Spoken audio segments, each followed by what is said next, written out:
All right, everyone, welcome to lesson number 2. And today we are going to talk about pluralism and diversity and how that is related to national identity.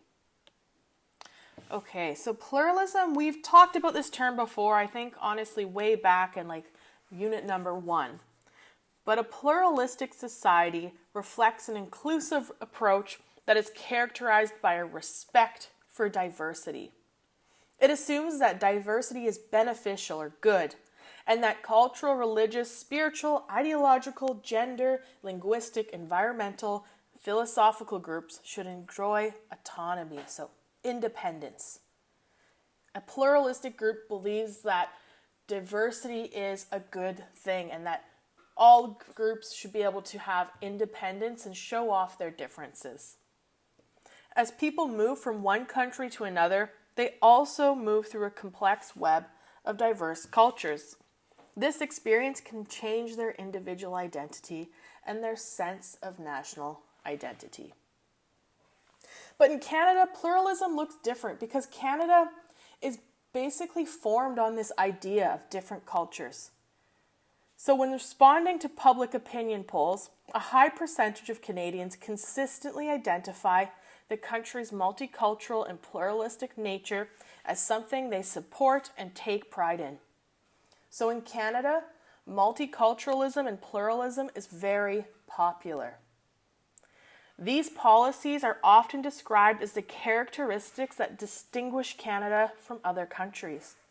So when people are describing Canada, one of the main things that comes up is multiculturalism, diversity, right? It's something that Canadians are very proud of and they promote a lot.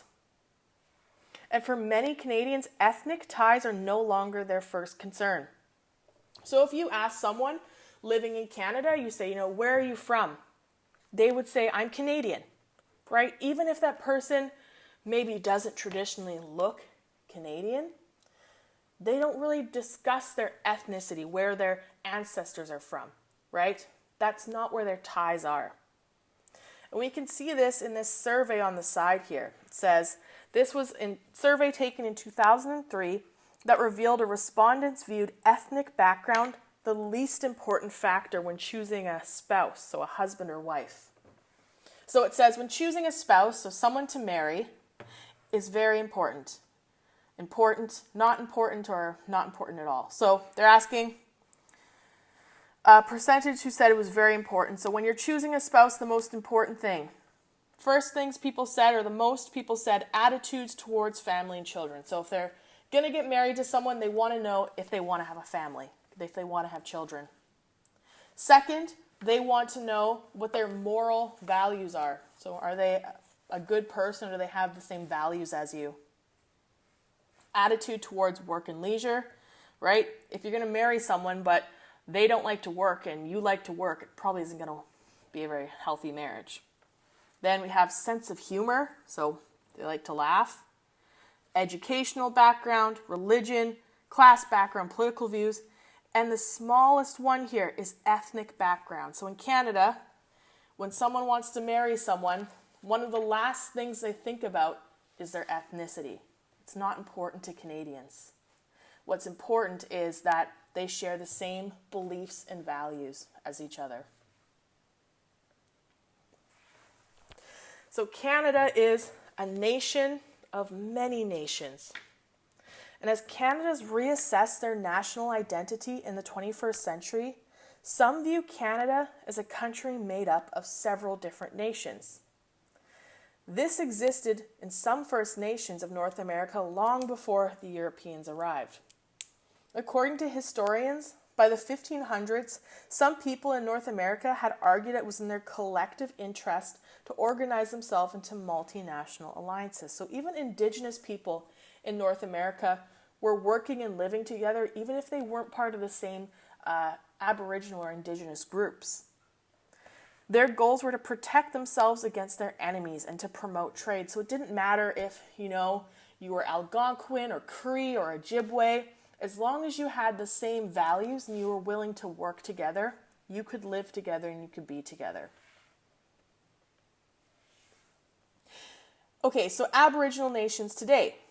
In a 1996 report on the Royal Commission of Aboriginal Peoples, it made clear that Canada is a nation of nations.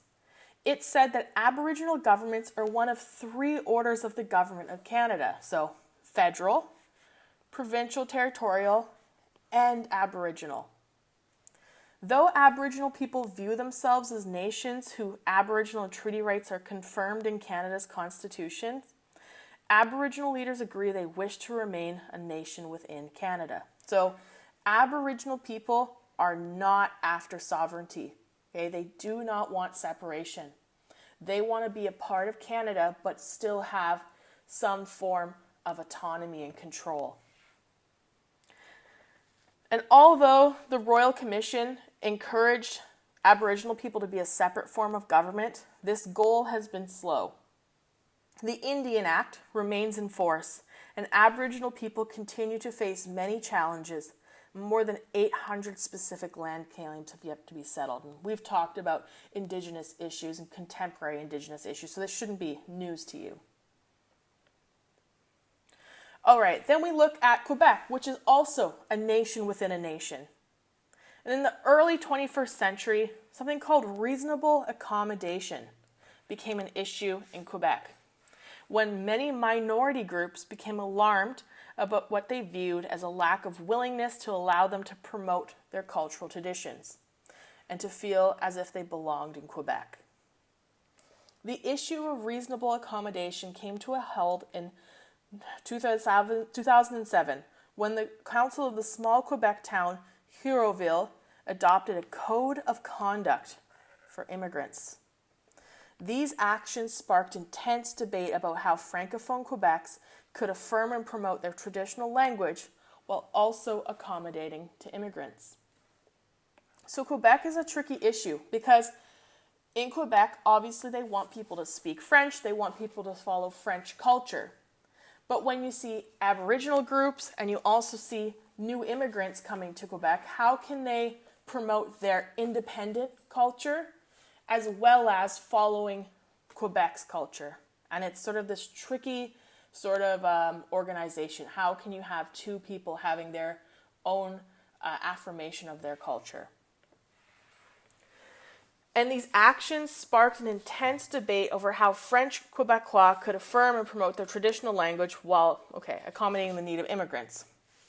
In response, the Quebec Premier, Jean Charest, established the Consultation Commission of Accommodation Practices Related to the Cultural Differences.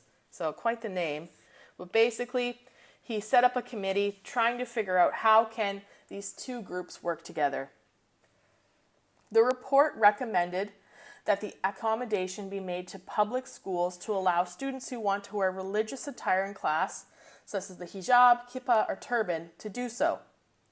And the report recommended that judges, crown prosecutors, and prison guards and police officers refrain from wearing any religious attire or symbols.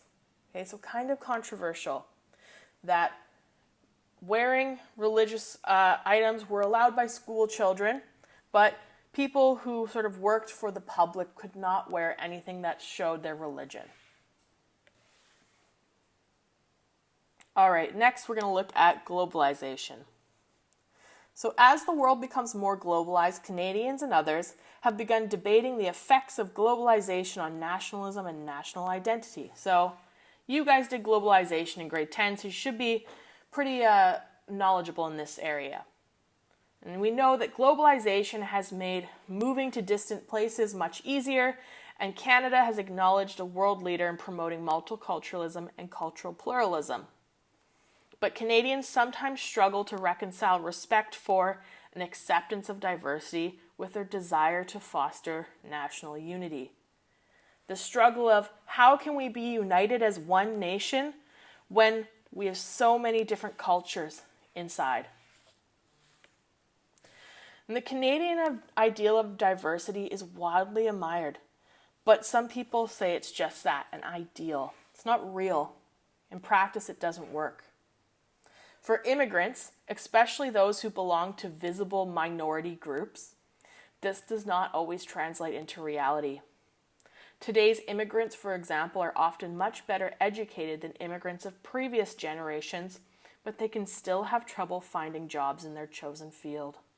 So although we say Canada is a great equal country and diversity and multiculturalism is respected, in practice, things like racism still happen.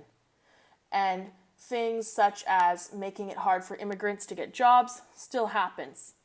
It's not a perfect system and there's still a lot of work to be done. And I think that's the really important lesson.